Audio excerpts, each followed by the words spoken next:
دیکھیں احمد انکل، میں نے آسیہ کو ہاتھ تک نہیں لگایا ہے۔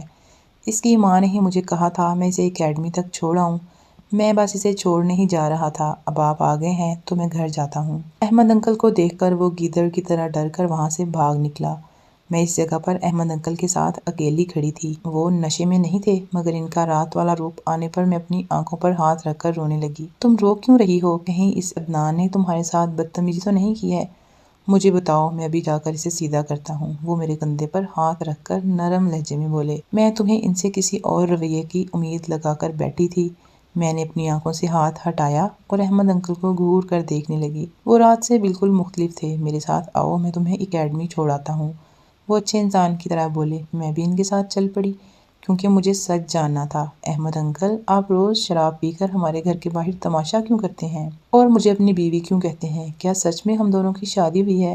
میں نے ایک ہی سانس میں ان سے اتنے سوال پوچھ لیے۔ میری باتیں سن کر وہ ہنس پڑے اور بولے، میں ابھی نشے میں نہیں ہوں، اس لیے تمہاری ان باتوں کا جواب نہیں دے سکتا، مگر یہ سچ ہے، تمہارا باپ میرا دوست تھا اور اس نے تمہارا سارا حق مجھے دیا تھا۔ اس سے آگے میں تمہیں کچھ نہیں بتا سکتا کیونکہ ابھی تم بچی ہو۔ جہاں تم نے اتنے سال صبر کیا ہے وہاں 2 سال اور صبر کر لو۔ احمد انکل نے مسکراتے ہوئے کہا۔ میری اکیڈمی آ گئی تھی، اس لیے مجھے اس موضوع کو یہیں پر روکنا پڑا۔ میں اکیڈمی کے اندر چلی آئی اور احمد انکل واپس چلے گئے۔ ہماری اکیڈمی میں ایک نئے ٹیچر آئے تھے۔ میں جب بھی ان کے سامنے آتی وہ مجھے دیکھ کر مسکراتے، میں بھی انہیں دیکھ کر مسکراتی۔ یہ آدمی کون تھا جس کے ساتھ تم ابھی آئی ہو؟ میں انہیں ہوم ورک چیک کروانے لگی جب انہوں نے پوچھا۔ میں سوچنے لگی کہ سر کو کیا بتاؤں کہ وہ میرے کیا لگتے ہیں۔ محلے دار ہیں ہمارے، میں نے مسکراتے ہوئے کہا۔ یوں اس طرح کسی محلے دار کے ساتھ مت کہیں آیا جایا کرو، زمانہ بہت خراب ہے اور تم تو ویسے بھی بہت حسین ہو۔ سر میری طرف کاپی بڑھاتے ہوئے بولے۔ میں جب کاپی لینے لگی تو انہوں نے نرمی سے میرا ہاتھ چھوا۔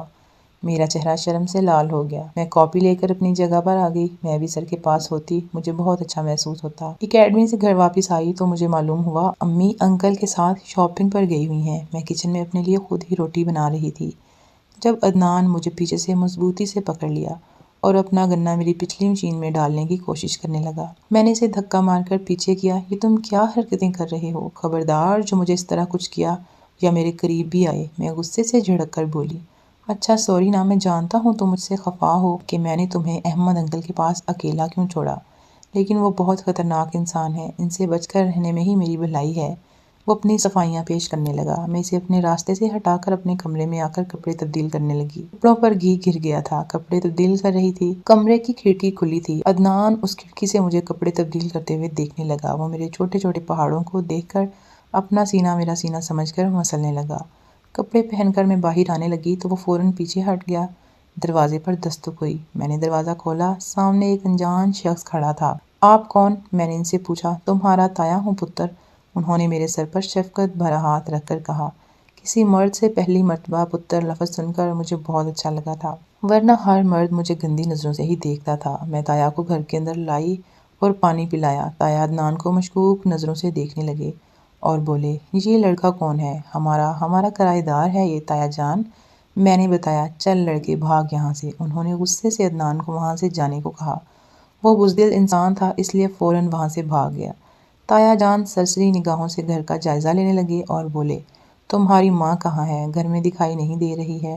امی بازار سودا لینے گئی ہیں، آپ ہاتھ منہ دھو لیں، میں آپ کے لیے کھانا لگاتی ہوں۔ مجھے تایا جان کے گھر آنے کی بہت خوشی ہوئی، ایک عجیب سا سکون مل رہا تھا۔ ہم نے اکٹھے کھانا کھایا، تایا جان نے مجھے لاڈ وغیرہ کیا۔ اتنے میں امی انکل کے ساتھ گھر میں ہنستے ہوئے داخل ہوئیں۔ تایا جان پر نظر پڑتے ہی امی کی ہنسی خوف میں بدل گئی۔ امی نے ڈرتے ہوئے گھر کے اندر قدم بڑھائے۔ انکل کو بھی مجبوراً امی کے ساتھ آنا پڑا۔ یہ تم کس غیر مرد کے ساتھ گھوم رہی ہو اور وہ بھی اپنی جوان بیٹی کو ایک جوان لڑکے کے ساتھ اکیلا چھوڑ کر؟ کیا تم جانتی نہیں زمانہ کتنا خراب ہے؟ تایا نے روبدار آواز میں پوچھا۔ امی ان کے غصے سے کانپ اٹھی۔ میں حیران ہوئی کہ امی بھی کسی سے ڈرتی ہیں۔ اور تم میاں اپنے پورشن میں جاؤ، دونوں باپ بیٹا مجھے بلا وجہ نیچے دکھائی مت دینا، اس بار تایا نے انکل سے کہا۔ وہ جی بہتر کہہ کر وہاں سے چلے گئے۔ غفور چاچا اچھے انسان ہیں، مجھے بھی اچھی نظروں سے دیکھتے ہیں۔ تایا جان امی کو گہری نظروں سے دیکھنے لگے۔ میں اب 2 یا 3 ماہ اسی گھر میں رہوں گا، میرا کمرہ ٹھیک کروا دو، کچھ اہم کام کرنے آیا ہوں جو ادھورے چھوڑ کر گیا تھا۔ تایا جان پھر سے امی کو گہری نظروں سے دیکھ کر بولے، جیسا آپ کو مناسب لگے، انہوں نے بے دلی سے کہا اور تایا جان کو ان کے کمرے میں لے گئی۔ میں بھی خوشی خوشی سے تایا جان کے پیچھے چلی آئی۔ تایا جان خاموش تھے، وہ شاید میرے سامنے امی سے بات نہیں کرنا چاہتے تھے۔ امی کو بھی اس بات کا اندازہ تھا، تبھی انہوں نے مجھے ہر بار کی طرح آج بھی کرایہ دار کی طرف بھیج دیا۔ جاؤ آسیہ، انکل غفور سے ایک رضائی لے آؤ۔ مجھ میں ہمت نہیں ہے کہ میں بڑا بکسا کھول کر رضائی نکال سکوں۔ میں جانتی تھی امی مجھے وہاں سے بھیجنے کا بہانہ بنا رہی ہیں۔ میں برا سا منہ بنا کر کرایہ داروں کی طرف چلی آئی۔ عدنان کے کمرے میں جانے کے بجائے میں انکل کے کمرے میں آئی۔ وہ بے چینی سے کمرے میں ٹہل رہے تھے۔ انکل، مجھے ایک رضائی دے دیں تایا جان کے لیے، میں نے کمرے میں داخل ہوتے ہی انکل سے کہا۔ انکل پہلے مسکرائے اور پھر کہنے لگے، رضائی تو اوپر شٹر پر پڑی ہے، میری کمر میں درد ہے، میں میز پر کھڑا ہو کر نہیں اتار سکتا۔ تم ایسا کرو، عدنان کو بلا لاؤ، وہ اتار دے گا۔ نہیں انکل، میں خود اتار لوں گی۔ میں نے عدنان سے مدد لینے سے منع کیا اور خود سٹول پر کھڑے ہو کر رضائی اتارنے کی کوشش کرنے لگی۔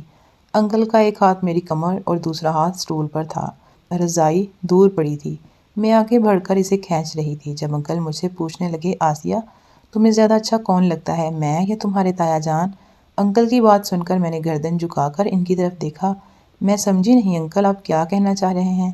تایا کا اپنا مقام ہے اور آپ کا اپنا مقام ہے۔ اچھا نیچے اترو، میں تم سے کچھ بات کرتا ہوں۔